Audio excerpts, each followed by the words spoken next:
بسم اللہ الرحمن الرحیم۔ البقرہ آیت نمبر 165 اللہ کے فضل و کرم سے تلاوت کرتی ہوں۔ اعوذ باللہ من الشیطان الرجیم، بسم اللہ الرحمن الرحیم۔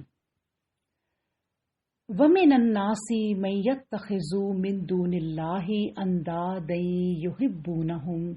كَحُبِّ اللَّهِ وَالَّذِينَ آمَنُوا أَشَدُّ حُبًّا لِلَّهِ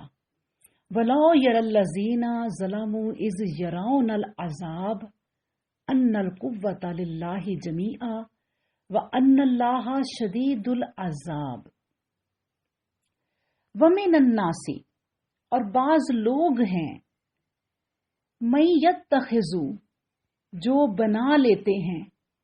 من دون اللہ سوائے اللہ کے، اندادن کئی شریک، یحبونہم وہ محبت کرتے ہیں ان سے، کحبی جیسی محبت کرنا اللہ سے، والذین آمنوا اور وہ جو ایمان لائے، اشد زیادہ شدید ہیں، حبن محبت کرنے میں، للہ اللہ سے، ولو اور کاش، یرا دیکھ لیں، اللہ زینا وہ جنہوں نے ظلم و ظلم کیا، از جب یرونا وہ دیکھیں گے، العذاب عذاب کو، ان القوت للہ بے شک قوت اللہ ہی کے لیے ہے، جمیعا ساری کی ساری، وان اللہ اور بے شک اللہ شدید العذاب سخت ہے عذاب دینے میں۔ فرماتے ہیں اللہ سبحانہ و تعالی، اور انسانوں میں سے کچھ انسان ایسے بھی ہیں جو اللہ کے سوا دوسری ہستیوں کو اس کا ہم پالا بنا لیتے ہیں، وہ انہیں اس طرح چاہنے لگتے ہیں جیسی چاہت اللہ کے لیے خاص ہے،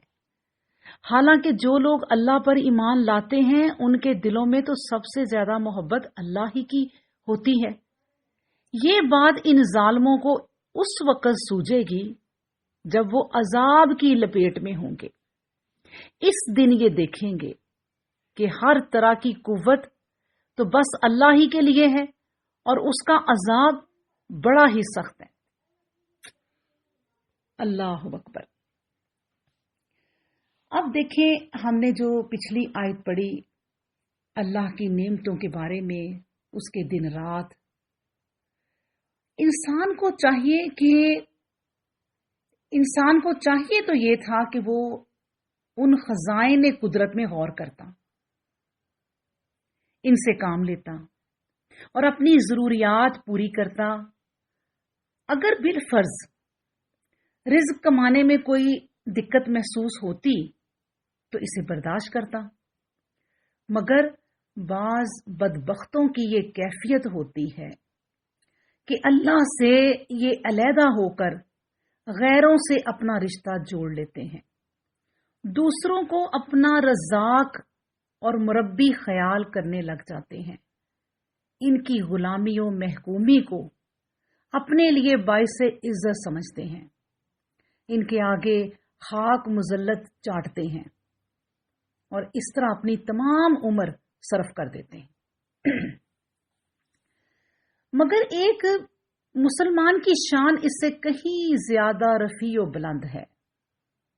اس کی گردن اللہ کے سوا اور کسی کے آگے نہیں جھک سکتی، بلکہ اسے جس قدر تکلیف ہوگی اس کے عشق خداوندی میں اور زیادہ اضافہ ہوگا۔ ارباب ایمان اس حقیقت سے خوب واقف ہیں کہ انجام کار یہی صحیح تعلیم کام آئے گی اور دنیا اور آخرت میں صرف اس شخص کو آرام نصیب ہو سکتا ہے جو اس قانون کا پابند ہو۔ یہی وجہ ہے کہ وہ تکلیفوں اور مصیبتوں کو برداشت کر لیتے ہیں، مگر غیر اللہ کے آگے ان کی گردن نہیں جھکتی۔ البتہ جو لوگ مشرکانہ رسوم کے پابند ہیں، راہ حق میں ذرا سی تکلیف بھی برداشت نہیں کر سکتے، مگر ایک وقت ایسا آئے گا جب وہ تمام قوتیں بیکار ثابت ہوں گی جن پر انہوں نے اعتماد کیا تھا۔ اس وقت انہیں معلوم ہوگا کہ ان قوتوں پر اعتماد کرنا سخت غلط کاری تھی۔ مگر اب یہ مذمت کس کام آئے گی؟ حقیقت یہ ہے کہ جو لوگ اللہ کا شریک اور ہم پالا بناتے ہیں وہ خود انسانیت سے عاری ہیں، کیونکہ انسان تب ہی انسان ہے جب عقل و فکر سے کام لے، اور جب کوئی عقل و فکر سے کام لینا چھوڑ دے وہ انسان اگرچہ شکل و صورت سے انسان دکھائی دیتا ہے لیکن حقیقت میں وہ انسان نہیں رہتا۔ قرآن کریم نے اس شرک کو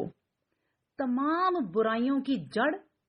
اور تمام بیوقوفیوں کی ماں قرار دیا ہے اور فرمایا کہ ایک کا ہو کر رہنے والا کئی کا ہو کر رہنے والے میں جو فرق ہے کیا تم کو وہ معلوم نہیں؟ اللہ سبحانہ و تعالی سورۃ الانعام میں 136 آیت ہے، اس میں فرماتے ہیں وَجَعَلُوا لِلَّهِ مِمَّا زَرَعَ مِنَ الْحَرْثِ وَالْأَنْعَامِ، یعنی آگے تک یہ آیت ہے جس کا ترجمہ ہے اور جو کچھ اللہ نے کھیتی اور مویشی میں پیدا کیا، اور جو کچھ اللہ نے کھیتی اور مویشی میں پیدا کیا ہے اس میں سے ایک حصہ یہ لوگ اپنے ذم باطل کے مطابق اللہ کے لیے ٹھہراتے ہیں اور کہتے ہیں یہ اللہ کے لیے ہے، اور یہ ان کے لیے جنہیں ہم نے اللہ کا شریک ٹھہرا لیا ہے، بس جو کچھ ان کے ٹھہرائے ہوئے شریکوں کے لیے ہے وہ تو اللہ کی طرف پہنچتا نہیں، لیکن جو کچھ اللہ کے لیے ہے وہ ان کے شریکوں کی طرف پہنچ جاتا ہے، یعنی اللہ قبول نہیں کرتا۔ کیا ہی برا فیصلہ ہے جو یہ لوگ کرتے ہیں۔ اللہ اکبر۔ اب یہ جو میں نے آیت آپ کے سامنے رکھی ہے ابھی مثال کے طور پر سورۃ الانعام کی، اس پر بھی انسان اگر غور کرے جب اس کا موقع آئے گا تفسیر کا تو انشاءاللہ بہت اچھے طریقے سے کریں گے، لیکن اگر آپ اپنے طور پہ اب اس پر بھی غور آپ کریں تو بہت سی باتیں سمجھ میں آ جاتی۔ ایک جگہ اللہ سبحانہ و تعالیٰ فرماتے ہیں سورۃ الزمر میں آیت نمبر 29 ہے، ضرب اللہ مثلا رجلا فیہ شرکاء متشاکسون ورجلا سلما لرجل۔ اس میں اللہ تعالیٰ فرماتے ہیں اس پوری آیت میں کہ اللہ نے ایک مثال بیان کی ہے کہ ایک غلام مرد ہے جس میں کئی لوگ شریک ہیں، جو مختلف لوگوں کے مختلف مزاج ہیں، اور ہر ایک شخص ایسا ہے جو خاص ایک ہی شخص کا غلام ہے۔ کیا ان دونوں کی حالت یکساں ہو سکتی ہے؟ بس تمام تعریفیں، اچھی تعریفیں اللہ ہی کے لیے ہے،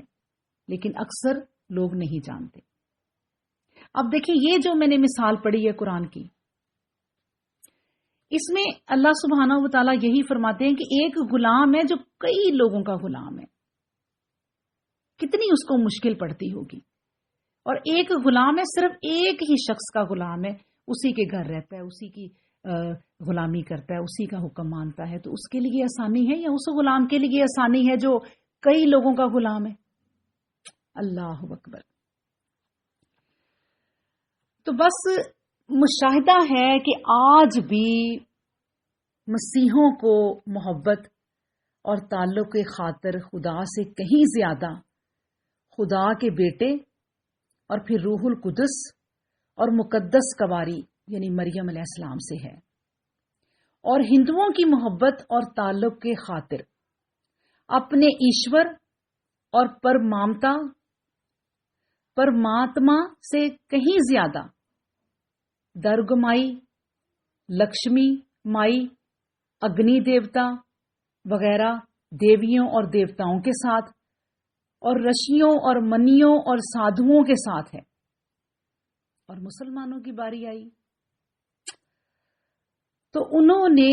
مرشدوں، پیروں اور ولیوں کو وہ مقام دے دیا جو اللہ کے لیے خاص تھا، کحب اللہ کحب اللہ کے لفظ نے بات بالکل صاف کر دی کہ غیر اللہ سے نفسی محبت ممنوع نہیں ہے، بلکہ ماں باپ، بھائی بہن، بیٹے بیٹی، عزیزوں، دوستوں اور رفیقوں سے تو محبت درجہ طبعی میں رکھ دی ہی گئی ہے۔ آئمہ شریعت و طریقت سے بھی محبت رکھنا مستحب ہے،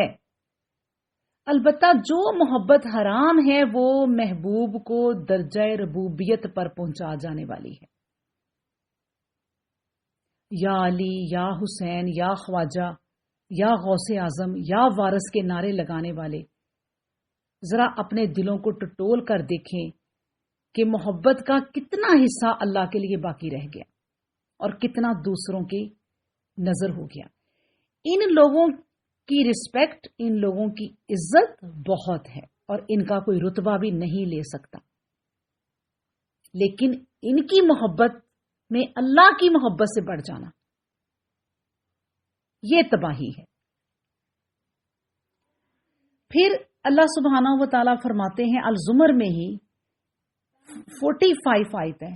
وَإِذَا ذُكِرَ اللَّهَ وَحْدَهُ،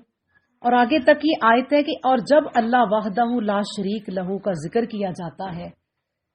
تو جو لوگ آخرت پر یقین نہیں رکھتے ان کے قلوب گرانی محسوس کرتے ہیں، اور جب ایک اللہ کے سوا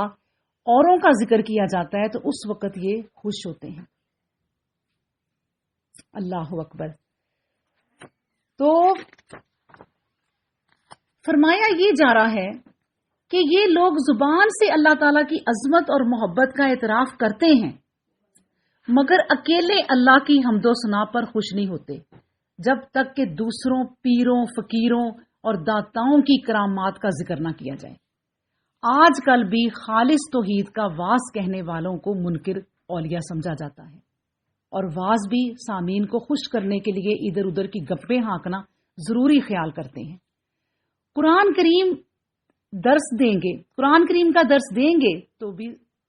ذائقہ تبدیل کرنے کے لیے اچار چٹنی ساتھ رکھنا ضروری خیال کریں گے۔